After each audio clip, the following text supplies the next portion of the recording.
want nothing to do with it.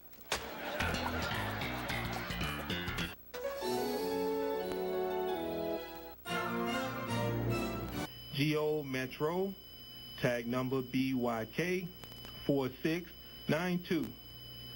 On 7/14/2012 at 1:30 p.m., Austin Waters, a white 3-year-old male wearing a blue T-shirt and blue jeans, was last seen at 1605 Highway 138, Monroe, Georgia, and is believed to be in extreme danger.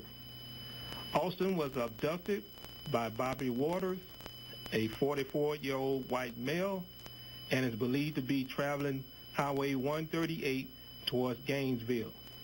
If you have any information on the whereabouts of